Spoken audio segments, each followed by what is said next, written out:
يشهد اللقاء نهائي كأس مصر لكرة القدم، وهو لقاء حاسم جدا حيث احتشدت الجماهير من كل الاتجاهات، سواء جماهير الاهلي او جماهير الاسماعيلي اللي جت تحيي النهارده وتشجع فريقها. كابتن سعفان، استعداد كابتن سعفان النهارده المباراة شكله ايه؟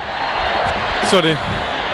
استعداد يعني طبعا ده ماتش فاينل كأس مصر، غير اي ماتش، غير الدوري، غير التصفيات بتاعت مثلا الادوار التمهيديه الثمانيه والاربعه. ده ماتش فاينل وكويس اللي يكسب، ويا رب زي ما في لعيبه كده لعيبه الاسماعيلي ولعيبه الاهلي مع بعض كويسين قبل الماتش سلموا على بعض. بتمنى برضو ان جمهور الاسماعيليه زي جمهور الاهلي، لان ده ماتش الفرقتين من مصر، وفي الاخر الكسبان منتخب مصر.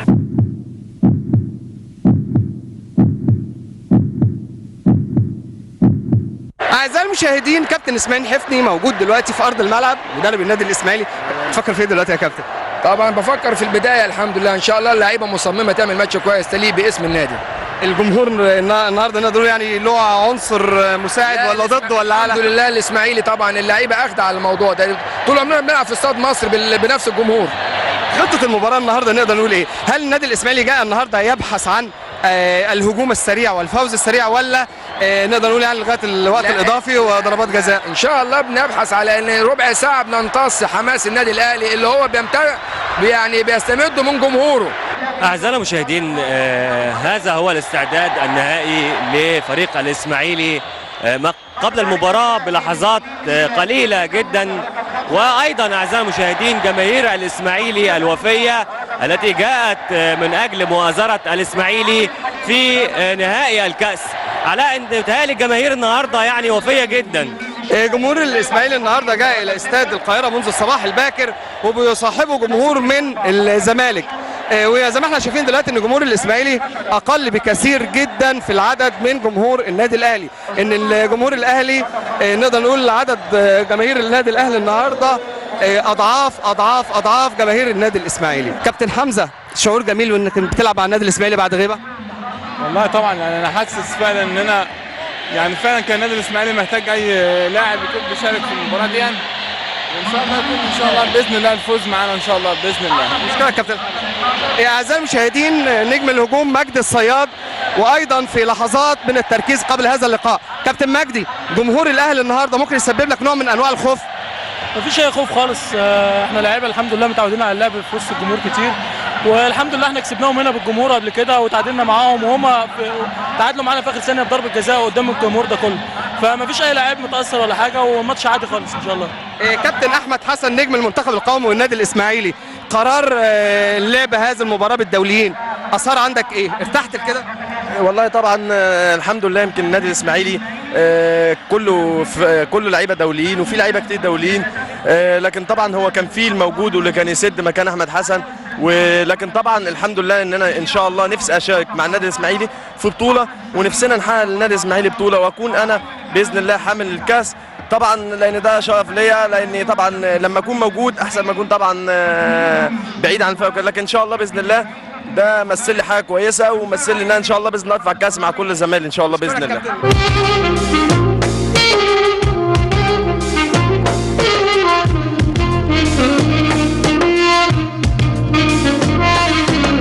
طارق حسن دلوقتي بيتابع مع حضراتكم اعزائي المشاهدين باقي هذه اللقاءات. ايضا اعزائنا المشاهدين، معانا كابتن احمد قناوي النهارده. كابتن قناوي يقول يستعد للاهلي ازاي النهارده كابتن قناوي ماتش فيصل وحاسم؟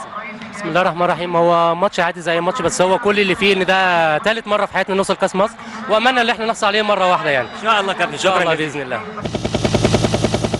المباراه النهارده بفكر فيها كابتن محمد صلاح ابو جريش، فكر فيها ازاي وانت طبعا ناس حاطه املها عليك، فاكهه مصر ونجم كبير جدا وهداف؟ تفكيري طبعا زي اي اسماعيلاوي خايف على فرقته، واتمنى ان احنا نحقق بطوله، بقالنا كتير قوي ما حققناش بطوله من سنه 90. امنيتي وامنيه كل زمايلي ان احنا نعمل حاجه لجمهور الاسماعيلي اللي جالنا النهارده ده، وان شاء الله ربنا يوفقنا في المهمه دي باذن الله. كابتن شكرا. شكرا. نجم من نجوم نادي الاسماعيلي كابتن ايمن رمضان، الاسماعيلي النهارده هل بيعمل حساب للاهلي، ولا الاهلي بيعمل حساب للاسماعيلي، ولا الحسابات شكلها ايه؟ والله الفرقتين بيعملوا حساب لبعض، لان الفرقتين كبار، وربنا يكرمنا ان شاء الله النهارده ونقدر نرجع بالكاس الاسماعيليه باذن الله باذن الله. اعزائي المشاهدين، ننتقل الان فورا من ملعب النادي الاسماعيلي الى ملعب النادي الاهلي، ونشوف مع حضراتكم استعداد النادي الاهلي لهذا اللقاء. مباراه النهارده مهمه بالنسبه لك يا كابتن؟ طبعا نهائي الكاس بالنسبه ليا وكل لعيبه يعني فرقتين. طب دورك النهارده في الملعب ان شاء الله؟ يعني في تامين خط الوسط، وان شاء الله انطلاقات من ورايا. مين اللعيب اللي انت عامل حسابه في النادي الاسماعيلي او هتلعب على مين النهارده؟ كل فريق الاسماعيلي لعيبه محترمه جدا وكلهم بعمل حسابهم. الكابتن ماهر بتعمل ايه؟ والله بعمل الاطاله لسمير كمونه. طبعا حضرتك انت عارف الاطاله مطلوبه قبل بدايه المباراه، عشان يخش في جو المباراه لازم يبقى جاهز بدنيا واطالات طبعا. فكمبونه ان شاء الله بنأكد على الاطاله بالنسبه له عشان يبقى البدايه بالنسبه له سريعه ونشطه باذن الله. كابتن سمير كمونه، دورك النهارده في الملعب ايه؟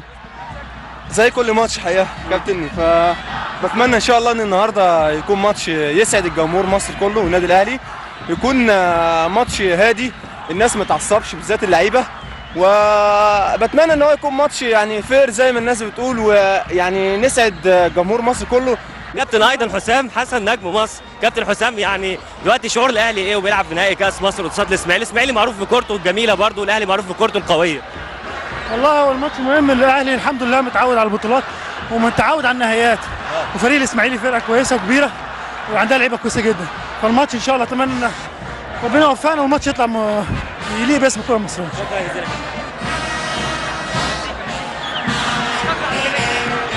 أعزائنا المشاهدين، أحد جماليات الرياضة أنها تعرض أيضا الفن إلى جوار الرياضة. زي ما حضراتكم شايفين دلوقتي لقطة روعة وجميلة جدا للموسيقات العسكرية وهي تمر أمامكم، وأيضا يقف مصور زميلنا علاء مصطفى بين رجال الشرطة الذين يقومون بعزف الموسيقات المختلفة.